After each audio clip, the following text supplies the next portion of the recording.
मित्रता कैसी होनी चाहिए। एक विचारक ने कहा है, जैसा हाथों और आँखों का संबंध होता है वैसी मित्रता होनी चाहिए। यदि हाथ में चोट लगती है तो आँखें आंसू बहाती हैं, और जब आँखें आंसू बहाती हैं तो हाथ आंसू पहुँचने के लिए पहुँच जाते हैं। जो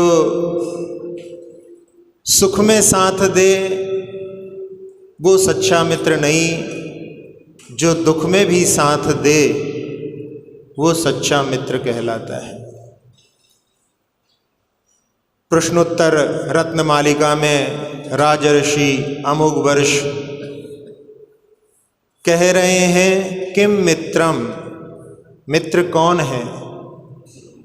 यन निवर्त्यति पापात, जो पाप से दूर करता है, पाप से बचाता है, वो सच्चा मित्र कहलाता है। संसार में कई प्रकार के मित्र होते हैं। कुछ सुख के साथी होते हैं, जब तक संपदा है तब तक उनकी मित्रता रहती है, और जब संपदा नहीं रहती तो उनका भी साथ छूट जाता है। तो वो सुख के साथी होते हैं, वो सच्ची मित्रता के अंतर्गत नहीं आते। कुछ पड़ोसियों से भी लोग मित्रता रखते हैं कि कभी जरूरत पड़ जाए। एक व्यक्ति ने एक डॉक्टर साहब से पहचान नहीं की, बाकी सबसे पहचान करता था। लोगों ने पूछा, क्यों भाई? कहले उनसे कभी काम नहीं पड़ने वाला, क्योंकि वो पोस्टमार्टम के डॉक्टर हैं। मरने के बाद काम में आएंगे, जीते जी काम में आए तो कोई काम है। कुछ लोग जिनकी राजनीति में पहुंच होती है उनसे भी संपर्क रखते हैं कि भाई कभी जरूरत पड़ जाए, तो ऐसे लोगों से भी मित्रता रखनी चाहिए। कुछ लोग शत्रु के शत्रु से भी मित्रता रखते हैं। जो शत्रु है उसका शत्रु अपना मित्र होगा, ऐसी भावना से भी लोग मित्र बनाते हैं। और वास्तव में जो अपन ने पहले कहा कि सही मित्र तो वो है जो पाप से दूर करे, पाप से बचाए, वही सही मित्र है। एक मित्र जिसके लिए 24 घंटे जिसके साथ में रहता है, एक मित्र जो कभी कभी मिलता है, और एक जिसको कभी देखता ही नहीं है। ऐसे 3 मित्र जिसके थे। एक बार संकट में फंसा, सारी संपत्ति लुट गई, और राजा के यहाँ से बुलावा आया। जिस मित्र के साथ में हमेशा रहता था उसने साफ इनकार कर दिया कि मैं तुम्हारे साथ नहीं चलूँगा। जिसके साथ में कभी कभी रहता था उसने कहा कि हम तुमको राजमहल के बाहर तक छोड़ देंगे, अंदर तो तुम्हें ही जाना पड़ेगा। जिसको कभी भी नहीं देखता था उस मित्र ने कहा कि मैं तुम्हारे साथ चलूँगा और मैं तुम्हारी रक्षा भी करूँगा। खुलासा करें तो जो हमेशा साथ में रहता है वो शरीर है, जो साथ में परलोक में जाने के लिए कभी भी तैयार नहीं होता। परिजन भी कोई दरवाजे तक, कोई शमशान तक साथ में देते हैं। और धर्म एक ऐसा मित्र होता है जो परलोक में भी साथ में जाता है। आचार्य समंत भद्र स्वामी ने रत्नकंड श्रावकाचार में आखिरी में लिखा, पाप मरातिर धर्मो बंधुर जीवस्य चेति निश्चिन्वन संयम यदि जानीते श्रेयो ज्ञाता ध्रुवम ब्रवती। वास्तव में जीव का शत्रु यदि कोई है तो पाप है, और उसका मित्र यदि कोई है तो धर्म है। धर्म ही हमारा मित्र है, हमेशा हमारे साथ में रहता है और पाप से बचाता है। इसलिए यदि कोई धर्म का पालन करता है तो वास्तव में वो पापों से बच जाता है। जहाँ मित्रता की भावना होती है, आचार्य अमित गति जी महाराज ने सामयिक पाठ में लिखा, सत्वेषु मैत्रीम, सभी जीवों के प्रति मित्रता का भाव होना चाहिए। मित्रता का भाव क्या है? परेशान दुख अनुपत्ति अभिलाषो मैत्री, किसी के लिए दुख ना हो ऐसी मन में जो अभिलाषा है वो मित्रता कहलाती है। मेरी भावना में इसी को मुख्तार जी ने लिखा कि सुखी रहें सब जीव जगत के, कोई कभी ना घबरावे। हम सारे संसार को सुखी तो नहीं कर सकते, लेकिन मन में प्रत्येक जीव की ऐसी भावना होना चाहिए कि मेरे द्वारा कोई दुखी ना हो। जहाँ एक इंद्री से लेकर पंचेंद्री तक जिन जिन जीवों से हमारा संपर्क पड़ता है, उनके प्रति यदि हम देखें तो वहाँ पर यदि मित्रता का भाव होगा तो हम उनके प्रति व्यवहार में कुशल होकर के व्यवहार करेंगे। कई लोग पहाड़ पर घूमने जाते हैं और वहाँ पर पत्थरों को उठा करके नीचे फेंकने लगते हैं। जिस पहाड़ पर चढ़े हैं उस पर से यदि इसी प्रकार से लोग पत्थर फेंकते रहे तो कुछ दिनों में पहाड़ जो है समाप्त तो हो जाएगा। सरोवर, नहर, समुद्र के किनारे जाते हैं और कई लोग वहाँ पर भी उठा करके पत्थर मारने लगते हैं।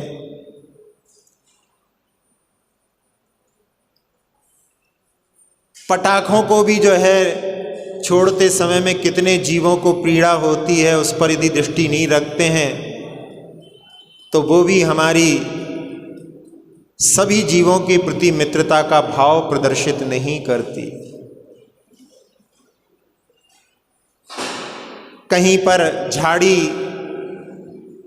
कुछ पत्तियां हाथ में आती हैं, लोग पकड़ करके उसको खींच देते हैं और ऐसे हवा में उड़ा देते हैं। उस वनस्पति के प्रति भी हमारा मित्रता का भाव कहाँ रह पाता है। कोई आपके बाल को पकड़ करके और खींच ले और ऐसे उड़ाए हवा में, वो पीड़ा अपने को अनुभूत होती है, लेकिन उस एकेंद्री के पास में भी जीवन है, जीवत्व है।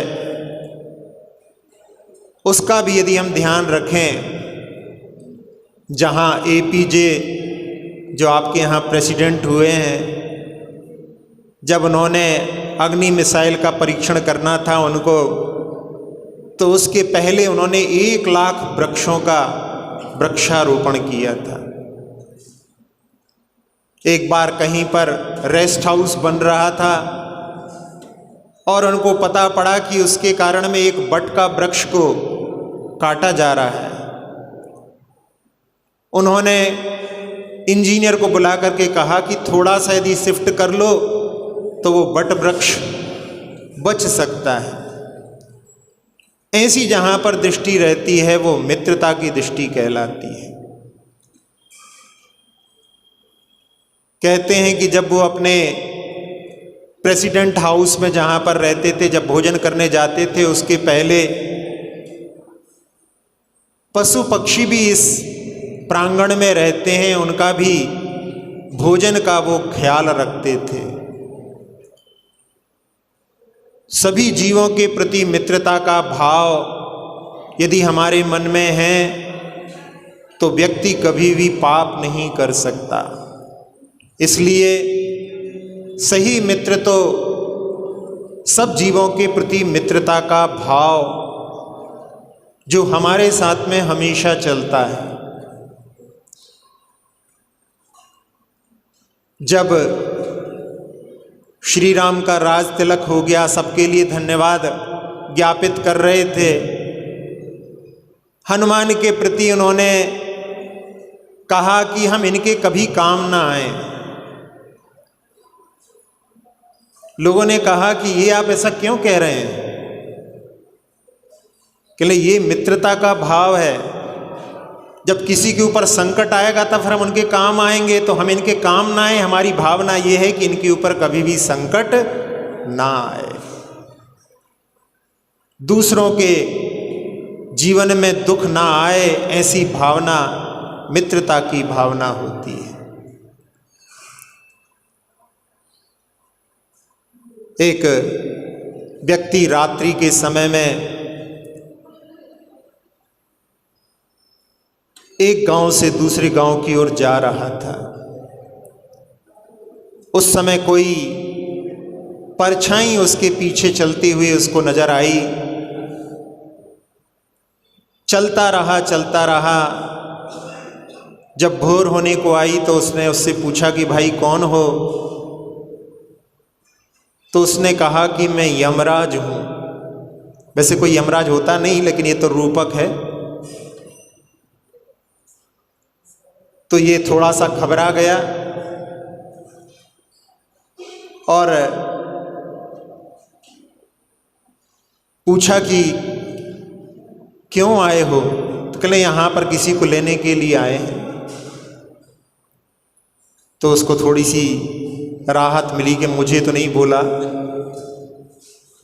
और उसने कहा कि हमने सुना है लोक में ऐसी नीति होती है कि 2-4 कदम भी कोई साथ चल लेता है तो मित्र बन जाता है, और तुम तो पूरी रात हमारे साथ चले हो,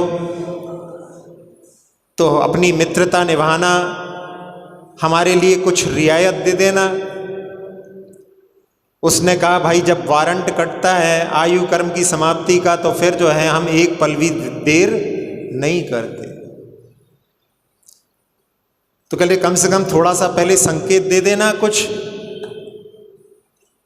उसने कहा ये पक्का जो है वादा मैं निभाऊंगा, तुम्हारे लिए संकेत पहले भेज दूंगा।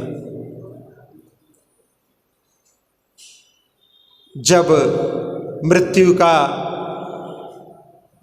समय आया और यमराज को उसने देखा तो उसने पुरानी बात याद आ गई कि भाई हमने तुमसे कुछ कहा था, कुछ वादा कहा था,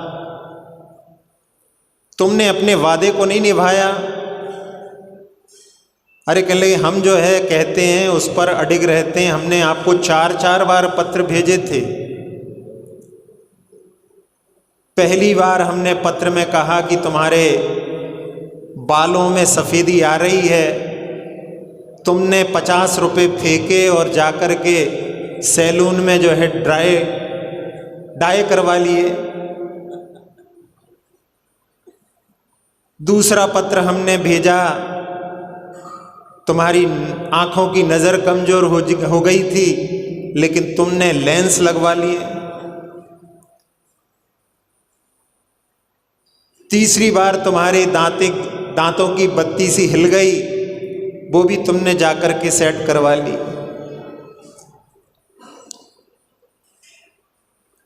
चौथी बार हमने थोड़ा बड़ा झटका दिया तुम्हारे लिए, हार्ट अटैक, तुमने उसको भी बाईपास कर दिया।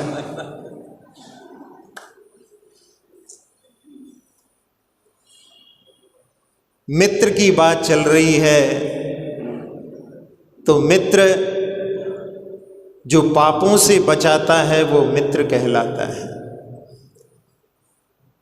जहाँ पहले अपन ने कुछ प्रकार के मित्र देखे थे, एक विचारक ने दूसरे प्रकार से भी लिखा कि एक होते हैं खाली मित्र, यानी केवल मिलेंगे तो गप्पें करेंगे, इसके अलावा कोई प्रयोजन नहीं। फिर दूसरे होते हैं प्याली मित्र, थोड़ी आगे निकटता बढ़ जाती है तो साथ साथ में चाय पानी आदि भी करने लगते हैं। इससे बढ़कर के होते हैं थाली मित्र, जो और साथ में रह करके भोजन आदि में भी सम्मिलित होने लगते हैं। और इसके साथ में एक मित्र होते हैं ताली मित्र, जो केवल खुशामद करके चापलूसी करके आपके माध्यम से अपने कार्य को निकालने वाले होते हैं। और इसके बाद में पांचवें प्रकार के मित्र होते हैं माली मित्र, जो ध्यान रखते हैं माली के समान।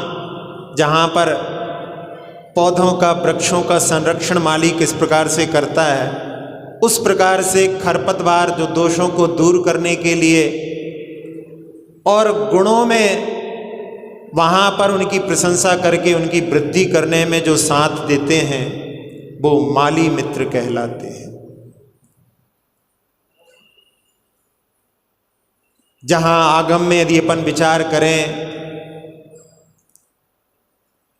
तो एक राजा जयसेन नाम के विदेह क्षेत्र में राजा थे, और उनके एक पुत्र का असमय में निधन हो गया। जब पुत्र का निधन पिता के सामने होता है तो बहुत दुख की स्थिति होती है। जैसे तैसे उन्होंने अपने आप को संभाला। गुरु ने उपदेश दिया कि संसार का स्वरूप तो ऐसा ही है कि सारे संयोग वृक्ष पर बैठे हुए पक्षियों के समान मिल जाते हैं, और कब कौन किस दिशा में उड़ जाए कोई भरोसा नहीं। उनके उपदेशों को सुनकर के वैराग्य को धारण कर लिया और छोटे पुत्र को राज देकर के दीक्षा ले ली। उनके साले भी उनके साथ में दीक्षित हो गए। दोनों ने तपस्या की और अंत में सल्लेखना पूर्वक अपने देह का विसर्जन करके ऊर्ध्वारोहण किया। 16वें स्वर्ग अच्युत स्वर्ग में जाकर के महर्दिक देव बने, यानी रिद्धियों से युक्त देव बने। पूर्व भव का भी संबंध था, मित्रता जैसी भाव थे, तो यहाँ पर भी उनकी मित्रता रही। और उन्होंने कहा कि भाई मनुष्य भव में आकर के भी अपनी मित्रता निभाना, वहाँ पर भी हमको वैराग्य के लिए प्रेरित करना।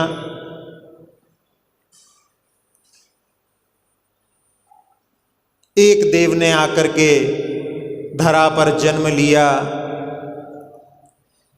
बहुत लंबी उम्र पाई थी, लंबा कुमार काल निकला, और उसके बाद में चक्र रतन भी प्राप्त हो गया। दूसरे चक्रवर्ती सगर, बहुत समय व्यतीत हो गया। एक मुनिराज को जब केवल ज्ञान हुआ तो उनकी गंध कुटी में जो साले का जीव था, मणिकेतु उसका नाम था, वो वहाँ पर उनके उपदेशों को सुनने आया। और उसको उस समय में स्मरण आया कि हमारे मित्र ने वहाँ पर कहा था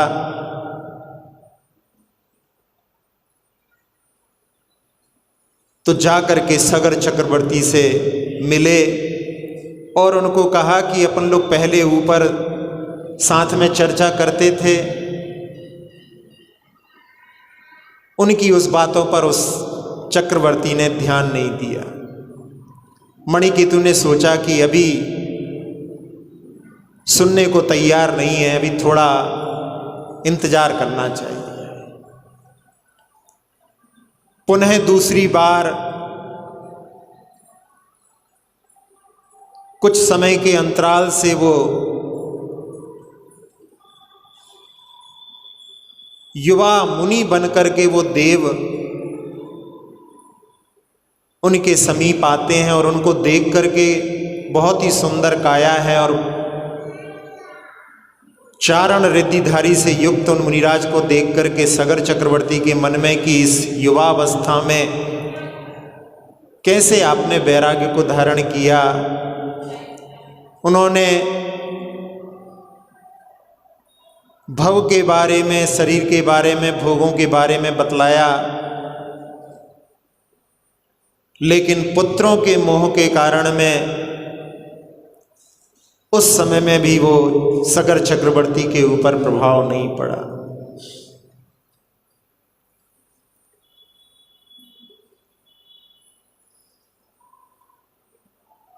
इधर चक्रवर्ती के पुत्र बहुत सारे पिता से निवेदन करते हैं कि हम लोग कुछ काम नहीं करते, बैठे बैठे जो है भोजन करते हैं, हमारी भोजन में रुचि नहीं है, कुछ काम बताओ। समय व्यतीत हुआ, फिर वो एक दिन कहने लगे कि हमको कुछ काम बताओ, नहीं तो हम भोजन ही नहीं करेंगे। चक्री के लिए स्मरण हो आया कि भरत चक्रवर्ती जो प्रथम चक्रवर्ती हैं, उन्होंने कैलाश पर्वत पर तीर्थंकरों के जिनालय बनवाए हैं और उनकी सुरक्षा के लिए कहा कि जाओ वहाँ पर खाई खोद करके उनको सुरक्षित करने का पुरुषार्थ करो। सारे पुत्र वहाँ पर पहुँचे हुए थे और मणिकेतु देव ने सोचा कि ये अवसर का लाभ उठाना चाहिए। उसने सारे पुत्रों को विक्रिया के माध्यम से बेहोश कर दिया। मंत्रियों को ऐसा लगा कि सारे के सारे मरण को प्राप्त हो गए हैं, लेकिन राजा को कैसे सुनाएं। मणिकेतु देव ने एक वृद्ध ब्राह्मण का रूप बना करके और राजमहल में रोते रोते पहुंच गया कि महाराज, मेरा एक पुत्र था जो असमय में मरण को प्राप्त हो गया, आप ऐसा कुछ पुरुषार्थ करो कि मेरा पुत्र जीवित हो जाए। चक्री कहते हैं कि एक बार देह को छोड़ करके आत्मा चली जाती है तो फिर पुनः लौट करके नहीं आती। इस पर विजय तो सिद्ध प्रभु ने प्राप्त की है मरण पर, और यदि तुम भी यमराज पर विजय प्राप्त करना चाहते हो तो दीक्षा धारण कर लो।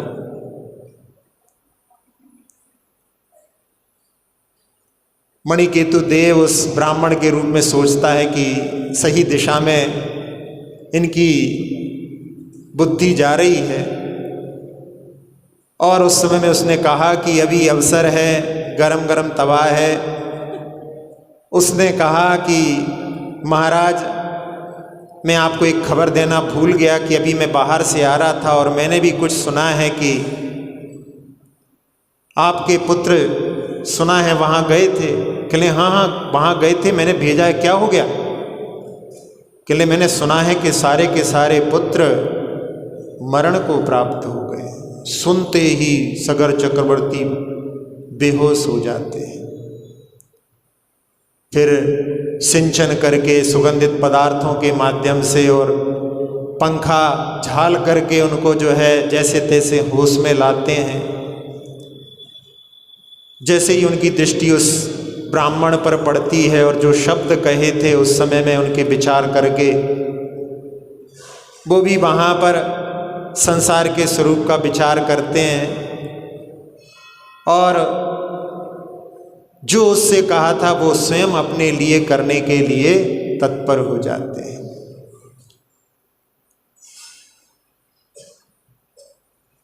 भगीरथ नाम के एक दूर के कोई रिश्ते का एक पुत्र था, उसको वो राज्य दे करके और दीक्षा धारण कर लेते हैं। मणिकेतु देव जा कर के जिनको विक्रिया के माध्यम से बेहोश किया है सबको जागृत कर देता है और उनसे कहता है कि हमने इस प्रकार से उनके लिए वैराग्य दिलाया है। तो वो सारे पुत्र भी कि पिता ने दीक्षा ले ली है, अब हम भी जो है तप करेंगे, और वो सारे के सारे भी दीक्षित हो जाते हैं। तपस्या करके कई जो हैं निर्वाण को प्राप्त कर लेते हैं। और उस समय में जिस भगीरथ को राज्य दिया गया है वो जब सुनता है तो वो भी किसी के लिए राज्य दे करके और दीक्षा धारण करके गंगा के किनारे तप करता है। और उस समय में सौधर्म इंद्र आकर के क्षीर सागर के जल को ला करके उसके चरणों का अभिषेक करते हैं। और वो जल जब गंगा में मिलता है तो उस समय से गंगा पवित्र है, ये जो है मान्यता उस समय से प्रवाहित हुई। और गंगा के तट पर ही उन्होंने तपस्या करके निर्वाण को प्राप्त किया। तब से जो है गंगा भगीरथी भी कहलाती है। तो यहाँ मित्र वो कहलाता है जो कि पापों से दूर करता है। जहाँ साधु प्रतिदिन प्रतिक्रमण में सत्वेषु मैत्रिम का पाठ तो करते ही हैं, साथ ही साथ में बैरम मध्यम न केणवी मैत्री में सब भूदेशु, सभी प्राणियों के प्रति मित्रता का भाव हो और कोई भी मेरा बैरी ना हो। शत्रुता का भाव वास्तव में देखा जाए तो शत्रु कोई बाहर नहीं है, अपने अंदर ही शत्रुता के भाव रहते हैं, वही अपना सबसे बड़ा शत्रु है। और जिन भावों के माध्यम से सबके प्रति कल्याण का भाव, किसी को दुख ना हो ऐसी भावना रहती है, वही अपना सबसे बड़ा मित्र रहता है। जो किसी को दुख ना हो वो किसी के लिए हिंसा नहीं कर सकता। जो किसी को ना दुख हो ऐसी भावना से किसी के सामने झूठ नहीं बोल सकता। जिसके मन में किसी को दुख ना हो वो किसी के धन को भी नहीं चुरा सकता। और जिसके मन में किसी के लिए पीड़ा नहीं देना है वो किसी के प्रति खराब दृष्टि भी नहीं रख सकता। और वो जरूरत से ज़्यादा अपने पास में संग्रह भी नहीं रख सकता। क्योंकि जब पक्षी उड़ता है और उसके मुख में यदि कुछ होता है तो बहुत सारे पक्षी उसको लेने के लिए उस पर झपट पड़ते हैं। तो ज़्यादा संग्रह भी करते हैं तो बहुत सारे लोगों की नज़रों में वहाँ पर अपन उसके प्रति लालसा उत्पन्न कर देते हैं, उनके लिए भी पाप के लिए प्रेरित कर देते हैं, उनके लिए भी दुखी कर देते हैं। तो जो सबके प्रति मित्रता के भाव रखता है वो ज़्यादा परिग्रह भी संचय नहीं कर सकता। यानी मित्रता का भाव जब मन में होगा तो पांचों पापों से जीव उपरत हो जाता है। एक मित्र बाहर पढ़ने चला गया और दूसरा जो गांव में था वो कुसंगति में पढ़ करके लुटेरा बन गया। जब वो मित्र आया पढ़ करके और उसको पता पड़ा तो उसको बड़ा दुख हुआ। मैं इसको सुधारूंगा ऐसे भावों से उसके पास पहुंचा। और उस समय में वो घोड़े पर सवार था। उसने कहा कि तुम्हारा ये कार्य करना मुझे अच्छा नहीं लगता। वो कहता है कि तुम चुपचाप यहाँ से चले जाओ, मेरे सामने जवान निकालने वाले के लिए जवान खींच ली जाती है। और वो अपने घोड़े से सामने से निकल करके चला गया। इसने मन में सोचा कि भले ही ये मेरी जवान निकाल ले, मुझे मार दे, लेकिन ये ऐसा करता है मुझे ये ठीक नहीं लगता। अगली बार फिर गया और उसने फिर उससे कहा कि मुझे तुम्हारा ऐसा करना अच्छा नहीं लगता। आज उसने कुछ नहीं बोला, वो अपने घोड़े से उतरा और अपनी निजी नजरें करके सामने से निकल गया। इसने कहा कि इसमें परिवर्तन तो आया है, अगली बार फिर मैं प्रयास करता हूं। और अगली बार गया,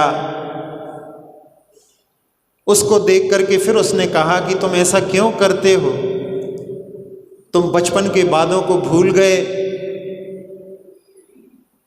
वो पास में आकर के और रोने लगता है और रोते रोते उसके चरणों को छू करके कहता है कि मुझे पहली बार ऐसा एहसास हुआ कि मेरा ये कार्य किसी के लिए इतना दुखी करता है, उसका मन मुझे सुधारने के लिए दुखी हो रहा है। अब मैं ऐसा कार्य नहीं कर पाऊंगा। और वो वहाँ जिस कार्य को करता था उसको छोड़ करके उसके साथ साथ चला गया।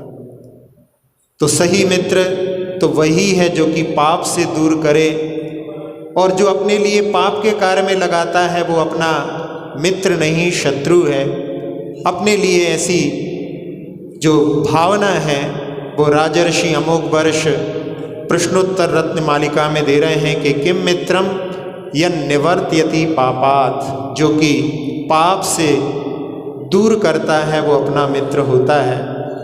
तो अपना एक बाहर का मित्र हो ना हो चल जाएगा, लेकिन अपने भावों में सभी जीवों के प्रति मित्रता का भाव यदि है, वो धर्म है, वो पुण्य है, वो अपने साथ में भव में चलने वाला है। सबके भाव ऐसे हो कि किसी के लिए दुख ना हो, ऐसी भावना सबके मन में उत्पन्न हो। इसी भावना के साथ में अक्षर पद मात्रा से दूषित वचन अगर ममहीन रहे, और प्रमाद कषाय के वश में सम्यक अर्थ विलीन किए। जिन वाणी माता मेरी उन सब त्रुटियों को क्षमा करे, दे आशीष शीघ्र हम सबको केवल लब्धि रमा मिले। प्राप्त हमें हो बोधि समाधि परिणामों की शुद्धि हो, निज आत्म उपलब्ध हमें हो शाश्वत सुख की सिद्धि हो। चिंतित वस्तु दात्री माता चिंतामणि उपमा भाति, करूं वंदना पूर्ण विनय से चरण रखूं मैं ये पाती। कर जिन वाणी स्तुति तन की ममता टार, महामंत्र का जाप अब सभी जपें नब बार।